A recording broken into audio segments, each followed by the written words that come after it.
Terceira Era, capítulo 15b, a geografia de Gondor. Yo, sejam bem-vindos a mais um ovo de Páscoa. Hoje nós vamos falar do reino de Gondor. Gondor, também conhecido como Reino do Sul, foi um reino dos Númenóreanos na Terra-média e teve sua fundação em 3320 da Segunda Era.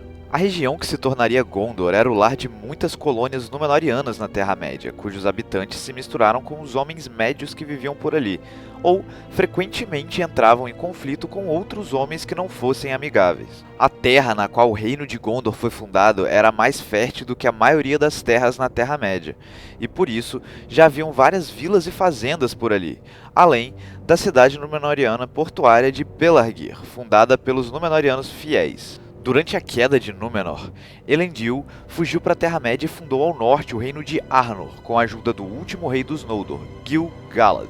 Lá, ele governou seu povo que já morava em Eriador. Porém, seus dois filhos, Isildur e Anarion, rumaram ao sul, com o objetivo de unificar os Númenóreanos daquelas partes. Eles foram amplamente aceitos pelo povo que vivia no sul da Terra-média, então os irmãos começaram a longa tarefa de organizá-los em um reino unificado. Isildur se responsabilizou pela área conhecida como Arnen, que mais tarde seria chamada de Ithilien, e construiu a torre de Minas Ithil, próxima a Mordor, em desafio à Terra-Negra. Anarion, por sua vez, construiu a torre de Minas Anor, que mais tarde ficaria conhecido como Minas Tirith, do outro lado dos alagados do Anduin, como uma ameaça aos homens selvagens que eram hostis aos Númenóreanos. Entre as duas torres, os irmãos construíram a cidade de Osgiliath, no meio do rio Anduin, a capital do novo reino, e dali eles governaram. Gondor então foi dividida em algumas regiões que eram praticamente autônomas, e hoje aqui nós vamos começar pela mais famosa delas, Ithilien. Ithilien, que significa Terra da Lua, era a única parte de Gondor a oeste do rio Anduin, e ficava entre o rio e a Etheldúath, ou Montanhas das Sombras, que separavam Gondor de Mordor. Sua fronteira norte eram os Pântanos Mortos e a sua fronteira sul era o rio Poros. Ithilien era uma bela região coberta de verde e mata densa, e era subdividida em Ithilien do Norte e Ithilien do Sul. Os historiadores de Gondor acreditam que durante a Primeira Era, a região era habitada por um povo chamado Wuzes, também conhecidos como Druedains, e eles nomearam a região de Arnen. A capital de Ithilien era Minas Ithil, que significa Torre da Lua, e ela foi fundada por Isildur, na encosta de Etheldúath, as Montanhas Negras, como uma ameaça a Mordor. Minas Ithil originalmente era uma bela cidade construída com mármore branco, que refletiam a luz prateada da lua, fazendo com que tudo ficasse com um tom pálido de um brilho opaco. No centro da cidade havia uma alta torre, também de mármore branco, que também se iluminava com a luz da lua. A cidade poderia ser alcançada por uma rua, também de mármore branco, que terminava em uma bela ponte, atravessando o Imlad Morgul, um vale profundo nas montanhas, coberto por bosques de vegetação escura. Porém, Minas Ithil foi perdida e reconquistada diversas vezes, até que finalmente se tornou o covil do Witch King de Angmar, e ficou conhecida como Minas Morgul, que significa Torre da Feitiçaria Negra. Toda sua beleza foi substituída pelo terror, e a esplendorosa luz branca que ali cintilava foi substituída por uma luz adoecida e pálida, como a de um defunto. Os bosques se encheram de folhas negras e sinistras, e dos vales do Imlad Morgul agora subia um vapor venenoso. Em Ithilien também ficava Cair Andros, que significa navio de longa espuma, uma ilha bem no meio do rio Anduin, e um ponto estratégico importantíssimo nas guerras contra Mordor e os Homens do Leste. A ilha era longa e estreita, como um navio, e em sua parte norte era coberta por pedras pontiagudas que fazia a correnteza do Anduin borbulhar, justificando assim o seu nome. E eu digo que Cair Andros era estrategicamente importante para Gondor nas guerras, pois era uma das únicas formas de se atravessar o rio Anduin com um exército. Eventualmente, no reinado de Túrin II, a ilha foi fortificada e protegida. E além de Cair Andros, Ithilien também era protegida pela torre de Cirith Ungol, que foi construída para guardar uma passagem nas Montanhas da Sombra que levava até Mordor, feitas pelos Gondorianos após o cerco a Barad-dûr na Batalha da Última Aliança. E além de defender Ithilien de possíveis ataques dos orcs remanescentes de Mordor, a Torre de Cirith Ungol também servia para impedir que aqueles que estavam do lado de fora retornassem por aquele caminho. A Torre de Cirith Ungol foi desguarnecida após a Grande Praga, pois Gondor havia perdido muitas pessoas para a doença e teve que chamar a galera de volta. Assim, o mal teve a passagem livre para retornar à sua terra e iniciar seus trabalhos. Ithilien era habitada por pequenos vilarejos dispersos de camponeses, mas nas colinas de Emin Arnen morava uma família da nobre linhagem de Númenor. O primeiro regente de Gondor, Húrin, veio dessa linhagem e morou em Emin Arnen.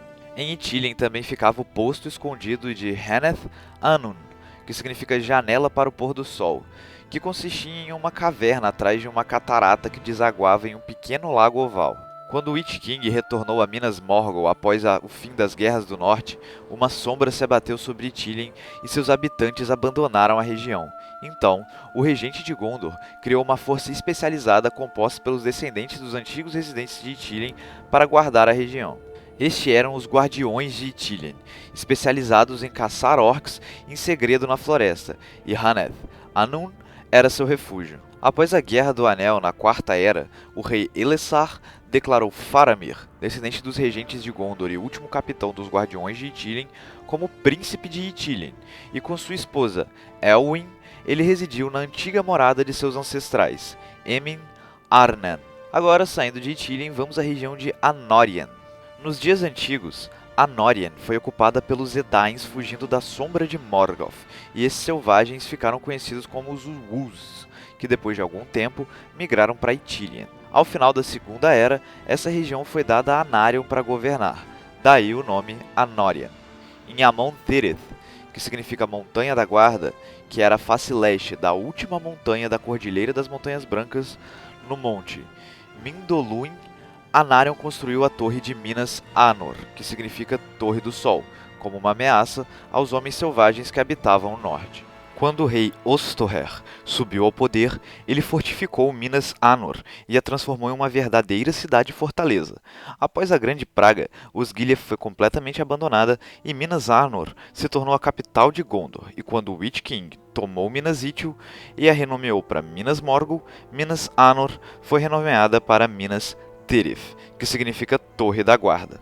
Minas Tirith era cortada por 7 camadas de muros na encosta do Mindoluin, que guardavam a cidadela em seu cume. O muro externo era negro, feito do mesmo material da Torre de Orthanc, em Isengard, e era extremamente resistente, sendo vulnerável apenas a terremotos. Cada uma das 7 camadas da cidade ficava 100 pés acima da inferior e eram cercadas por muralhas de mármore branco. Cada muralha possuía um portão, e cada portão se voltava para uma direção diferente, e a pedra nua da montanha marcava o limite de cada camada, com exceção da primeira. A primeira camada incluía Rath Kelerdian, uma rua pavimentada por pedras brancas, onde ficava a estalagem mais famosa de Minas Tirith, a antiga Casa de Hóspedes. Na sexta camada ficavam os estábulos e as casas de cura, além de Rath Dinen, a estrada que atravessava o Monte Mindoluin até onde ficava a Casa dos Mortos, mas o portão para lá permanecia quase sempre fechado. Os guardas da cidadela guardavam o 7º portão, que levava direto ao ponto mais alto da cidade. A cidadela continha a Praça da Fonte, onde foi plantada a Árvore Branca de Gondor, e a famosa Torre de Minas Tirith, onde ficava o trono do rei e o do regente. Entre Minas Tirith e o rio Anduin haviam os belos campos de Pelennor, onde aconteceu a última batalha da Guerra do Anel. Por toda a extensão de Anórien, de Minas Tirith até Rohan, nas Montanhas Brancas, foram construídos os faróis de Gondor, para que o reino pudesse pedir ajuda a outro de forma rápida. Seguindo em frente, nós temos a região de Lossark. Também conhecida como Vale das Flores, Lossark era uma fértil região próxima a Minas Tirith, que era totalmente dependente da sua agricultura. Os residentes de Minas Tirith frequentemente visitavam Lossark para contemplar suas belas flores e árvores, principalmente no belo vale de Imloth Melloi. E o último lorde de Lossark foi Forlong, que trouxe grande ajuda a Gondor na Batalha dos Campos de Pelennor, onde ele infelizmente perdeu sua vida. E apesar da queda de seu senhor, muitos homens de Lossark acompanharam Aragorn até os Portões Negros de Mordor, onde Sauron foi definitivamente derrotado. Lossark era principalmente habitada pelos refugiados de Ithilien quando a sombra do Witch King se abateu sobre a região, e muitos deles auxiliaram nas casas de cura em Minas Tirith durante a Guerra do Anel. E agora vamos falar da região de Lebanin, cujo nome significa 5 rios, pois aqui o Anduin assim se dividia até desaguar no mar. Essa era uma bela região, cheia de campinas e terras boas para o plantio, na parte sul de Gondor. Lebanin era majoritariamente habitada por homens de sangue misturado, e boa parte era descendente dos homens que fugiram para as montanhas quando foram convocados para a Batalha da Última Aliança. Lebanin não enviou muitos homens para Minas Tirith para ajudar na Guerra do Anel, pois eles estavam sendo atacados pelos Corsários de Umbar. E nesse episódio, a região foi salva por Aragorn, após recrutar seus ancestrais nas Montanhas Brancas que foram amaldiçoados a nunca descansar até que o rei de Gondor considerasse seu juramento cumprido. A principal cidade de Lebanin era Pelargir, construída na Segunda Era pelos Númenóreanos fiéis.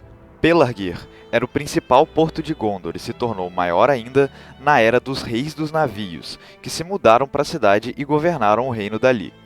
Pelargir sofreu diversos ataques dos inimigos de Gondor pelo sul, mas sempre se manteve de pé, se mostrando um valioso ponto de Gondor. A cidade só caiu durante a Guerra do Anel, mas foi reconquistada por Aragorn e os Homens Mortos de Lebanin.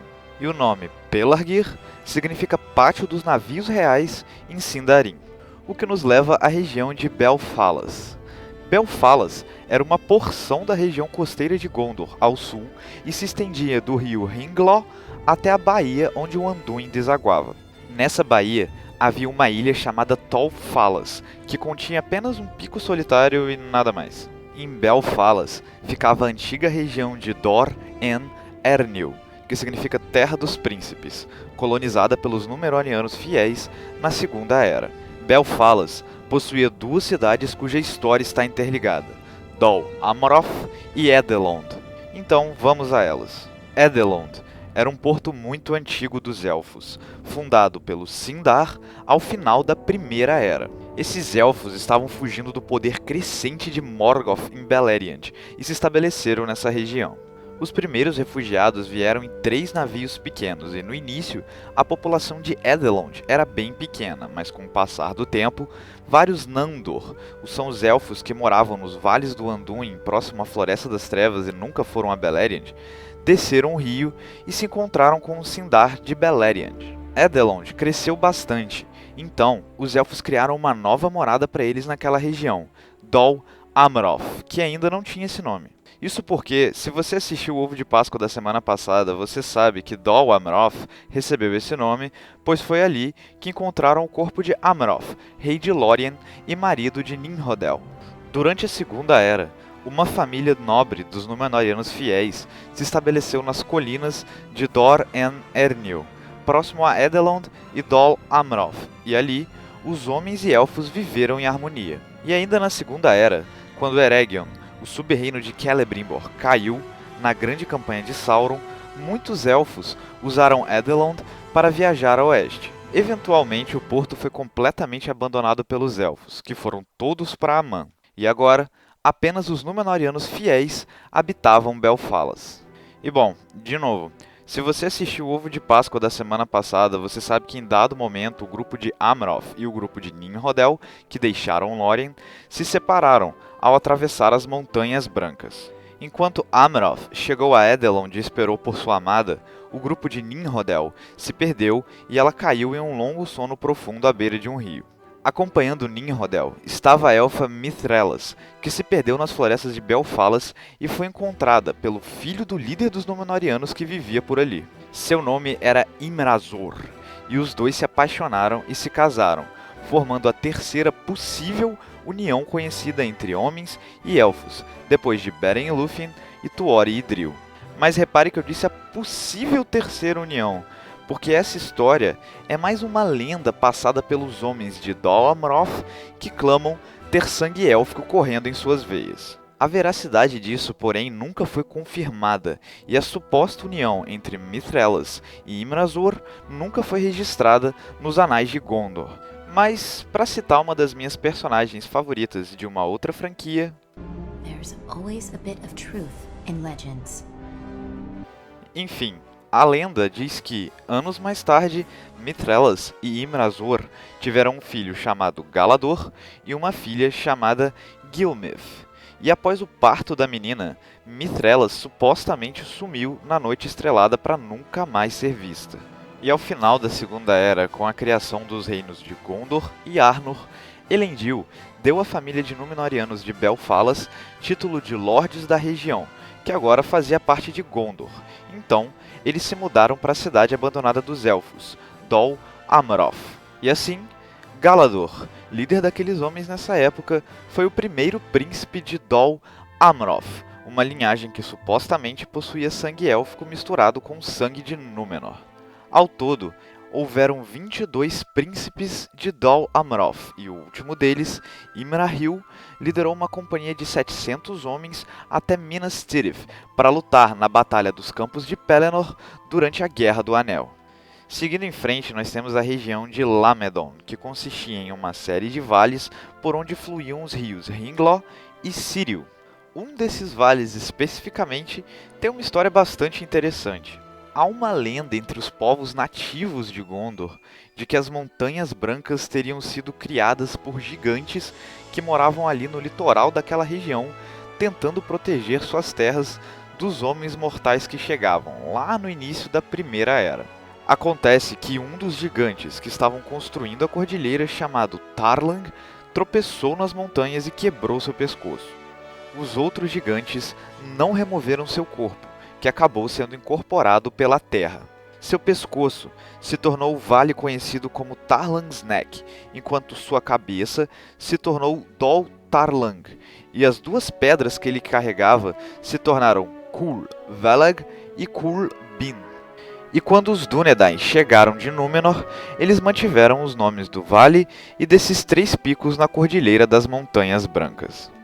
Lamedon era a área mais densamente populosa de Gondor, e na época da Guerra do Anel era governada pelo Lorde Angbor, que não atendeu ao chamado de Minas Tirith, pois ele estava ocupado protegendo suas terras dos Haradrim e corsários de Umbar. Porém, quando Aragorn chegou com os Homens Mortos da Montanha, Angbor o seguiu até os campos de Pelennor, e os homens de Lamedon se mostraram valorosos em batalha. Aqui ficava a cidade de Linhir, onde os rios Gilrain e Cerne se encontravam, nas margens da grande estrada que ligava Erech a Pelargir. Em Lamedon também havia a cidade de Calambel, também às margens da mesma estrada, porém mais ao norte. De Calambel vieram a maioria dos homens que seguiram com Aragorn para Minas Tirith. Ainda em Lamedon, em um vale chamado Blackroot Vale, nas Montanhas Brancas, havia a colina de Erech, que continha a estrada sul do Caminho dos Mortos. No cume dessa colina havia um liso globo negro conhecido como a Pedra de Erech. Isildur havia trazido essa pedra de Númenor e a colocado ali, onde ele fez o povo da montanha lhe jurar lealdade enquanto organizava o reino de Gondor. E eles assim o fizeram. Mas quando a hora chegou, esses homens quebraram seu juramento e não auxiliaram Gondor na guerra, o que os amaldiçoou a nunca descansarem.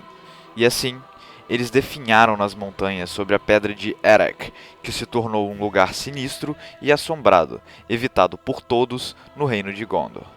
Essa maldição durou até a Guerra do Anel, quando Aragorn chegou e os convocou para a batalha mais uma vez, onde os Homens da Montanha cumpriram seu juramento e finalmente descansaram. E seguindo em frente, nós temos a região de Anfalas, que também era conhecida como Longstrand. Se trata de uma vasta região costeira e em sua maioria povoado por pescadores e fazendeiros. Durante a Guerra do Anel, o Lorde de Anfalas derrotou os corsários de Umbar que invadiram suas terras e atendeu ao chamado do regente, mandando vários homens para ajudar na Batalha dos Campos de Pelennor. Aqui ficavam as Pinath Gellin, ou Colinas Verdejantes, onde ficava a residência do Lorde de Anfalas. E por último, nós temos a região de Andrast. Andras era uma região que nunca foi habitada por Númenóreanos, e apesar de fazer parte do Reino de Gondor, ali ficava o lar de muitas tribos de homens selvagens hostis aos Dúnedain, que constantemente invadiam suas terras. Estes eram os Drúedain, famosos por utilizarem flechas envenenadas. Além das regiões, nós temos Osgiliath, que ficava bem no meio do rio Anduin, e não fazia parte de região alguma, funcionando como a capital de Gondor até o ano 1640 da Terceira Era. Era tipo o Distrito Federal e Brasília. No centro de Osgiliath ficava o grande hall que continha os tronos dos filhos de Elendil, um ao lado do outro. E em seus dias de glória, a cidade possuía portos grandes o suficientes para receber navios capazes de navegar em mar aberto. Aqui também se encontravam largas pontes de mármore que davam suporte às residências, e além do Salão dos Reis, o prédio mais notório de Osgiliath era a Redoma das Estrelas, onde ficava o Palantir. E bom, para finalizar de vez esse capítulo, eu vou falar de algumas outras regiões que também já chegaram a pertencer a Gondor em certos pontos da história, mas esses territórios acabaram sendo perdidos de uma forma ou de outra. E são eles: Gondor do Sul, que agora é uma terra deserta, Calenardon, que agora é Rohan, Endelweith, povoado em sua maioria por selvagens, e uma parte de Hovanion, que agora não pertence a reino algum. E olha, muita coisa que pertenceu a Gondor eu não falei aqui, porque não fazem mais parte do reino, e eu foquei na geografia de Gondor como ele era durante a Guerra do Anel. Mas relaxa que em vídeos futuros eu vou falar desses lugares que ficaram de fora, porque tem muita coisa interessante, tipo o Argonath ou Isengard, etc. Então é isso, até semana que vem e tchau! When the cold of winter comes, starless night will cover day. In the veiling of the sun, we will walk in bitter rain, but in dreams.